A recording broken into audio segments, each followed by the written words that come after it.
He's a complete pathological liar. Let's be honest. There are outsiders coming into communities, stealing and moving jobs away, and making life harder for people living there. And they have names: Donald Trump and J.D. Vance. Complete liar. Lied about being in Tiananmen Square. Lied about being a head coach of a football team. Because this started, and I love this story, as a young prosecutor. Kamala Harris talked about going in that courtroom for the first time. Pathological liars. People that are habitual liars. They just lie all the time about everything. Yeah. Oh, you didn't deploy for war. You didn't. Why are you saying you deployed at war? The weapons you used in war? No. You were in war. I plan on waking up on November 6th with Madam President. I want to be clear, you won't be waking up together. No, you weren't a head coach. You were the water boy. The f*** are you talking about? I thought some of that was weird. He's just a liar. Walz says Democrats hate success. We as Democrats, we want people to pay their fair share, but why are we against people being successful like that? We can't be. Why are we against? We should talk about businesses. Not all businesses exploit their workers, and we get ourselves stuck in that. Oh, well, and Governor, I think we lose that. Get a room. Oh, wait, they weren't in a room. Vince. This is the guy that was rooting against Tesla stock. Yeah, exactly. This is the same guy. No, it's amazing that. Something completely unhinged just happened live on air, and absolutely no one saw it coming. Joe Rogan blinked twice like his brain froze. Greg Gutfeld nearly choked on his drink while holding back laughter.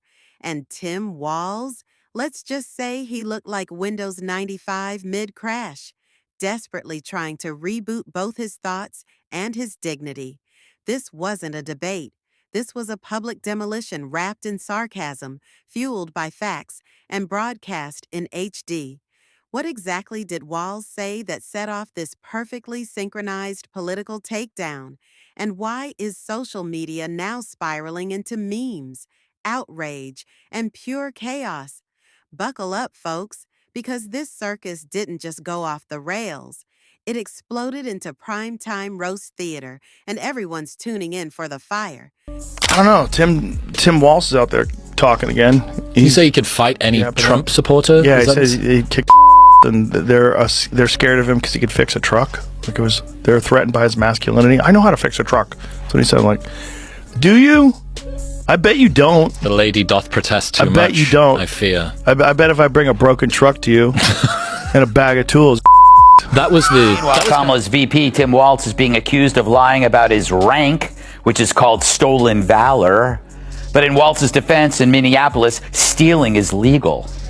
Barack Obama walked into history armed with a pen, a teleprompter, and the unshakable confidence of a man convinced that hope itself was a fully fleshed out policy. It's almost poetic, tragic even, how someone could speak so eloquently for 8 uninterrupted years and still manage to say virtually nothing of lasting substance. His presidency played out like an extended TED Talk wrapped in executive orders and guarded by Secret Service agents. Impressive vocabulary, minimal results, and a loyal fan base that erupted in applause as if he'd discovered the cure for cancer every time he so much as raised a single eyebrow. Tim Walz continues to be criticized for embellishing his rank in service. After it came out over the weekend, he once claimed to be an official bikini inspector. Walz's direct superior in the National Guard says Walz knew his unit was about to deploy to Iraq and went behind the back of his superior officer to resign. When reached for comment, Walz yelled, "Hey, look over there!" and then ran away. You haven't seen that? No. The video of him taking down the Minnesota flag and he replaced it with the new flag that looks a lot like the Somali flag. Minnesota has a huge population of Somalis in it. Oh, wait a minute. So he gets the flag, picks it up, moves it out of the way, and replaces it. Look at this. There, that's better. Why is that better? I don't know. Joe Rogan starts circling like a shark that smells blood in an ocean of narrative-driven nostalgia and political stagecraft. You know Joe. If you've ever fought a grizzly on mushrooms while debating quantum mechanics in a sauna built from elk bones, then congrats, you've already had lunch with the man. When he looks at Obama's legacy, he doesn't see a refined statesman. He sees a polished stand-up comic who somehow landed a Netflix special without delivering a single punchline. From the moment Obama dropped his first, Let me be clear, Rogan knew clarity wasn't on the menu. What we got instead was the political version of interpretive dance. Lots of movement, rehearsed gestures, but not a shred of real substance. Kennedy, I like it. Like, what a better way to show their opposition to successful people than making him VP? He's the best example of failing up. Yeah, and he didn't even do good at failing up because he helped tank the ticket and she lost the race because it showed, like, Tim Walz is the best example for why Kamala Harris has the worst political instincts in the Democrat Party, which is, I mean, it's a low bar, but...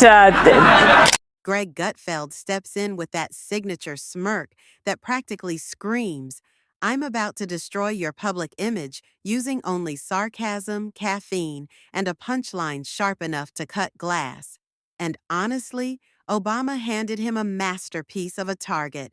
This was the guy who snagged a Nobel Peace Prize before even finding the bathroom in the White House, then proceeded to drone strike half the Middle East while being serenaded by A-list Hollywood elites in tuxedos.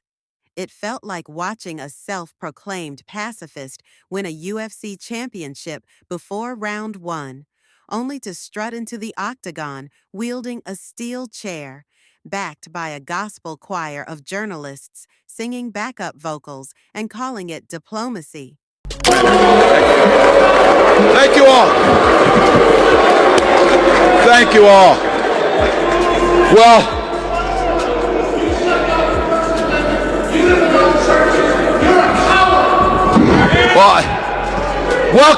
welcome to the Capitol. It's great that you're all... Sir, you're welcome to come. Let me finish. Let me finish and vote. Hey, sir, he doesn't have fucking votes, sir. Shut your fucking mouth. Joe Rogan dives into foreign policy like a pit bull chewing on a pair of overpriced Italian loafers. He's not dissecting diplomacy.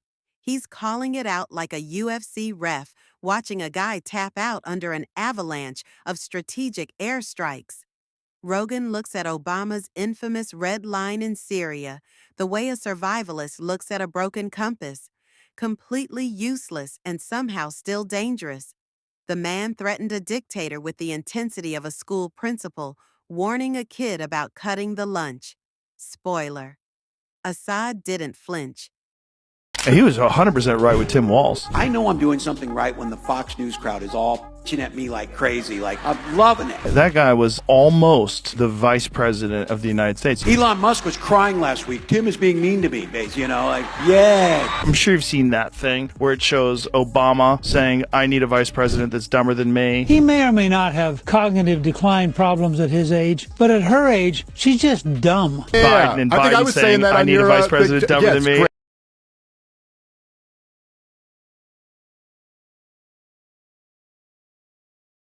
Gutfeld grabs the economic angle like a carving knife and roasts it harder than the world's driest Thanksgiving turkey.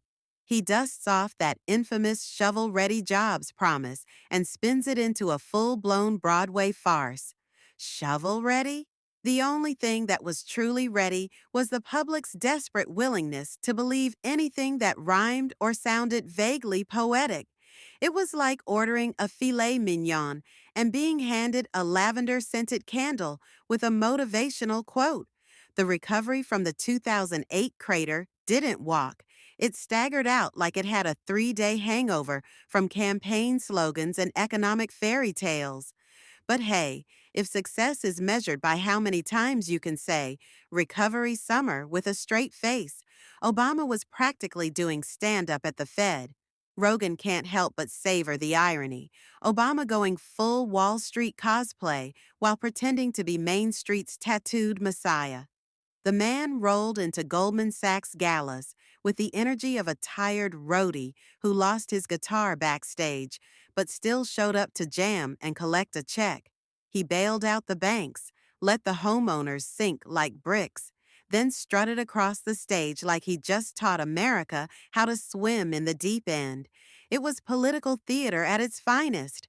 the moral equivalent of robbing your neighbor's house and getting a thank you card for community service. And just when you think Gutfeld's done, he switches lanes and hits the healthcare beat, wielding sarcasm like a scalpel sharpened on C-SPAN reruns. Obamacare, the crown jewel of his domestic legacy, was sold like a miracle tonic at an old-timey medicine show. But when the bottle opened, it turned out to be a Groupon for bureaucratic confusion, complete with hidden fees and a copay that required a decoder ring. Marketed as universal care, it landed more like a choose-your-own-adventure novel written by the DMV and edited by Kafka. The website launch was so embarrassingly catastrophic, it made MySpace look like Amazon Prime during a Black Friday rush. And there stood Obama, grinning through the digital rubble like a wedding DJ who doesn't realize the speakers are literally on fire behind him.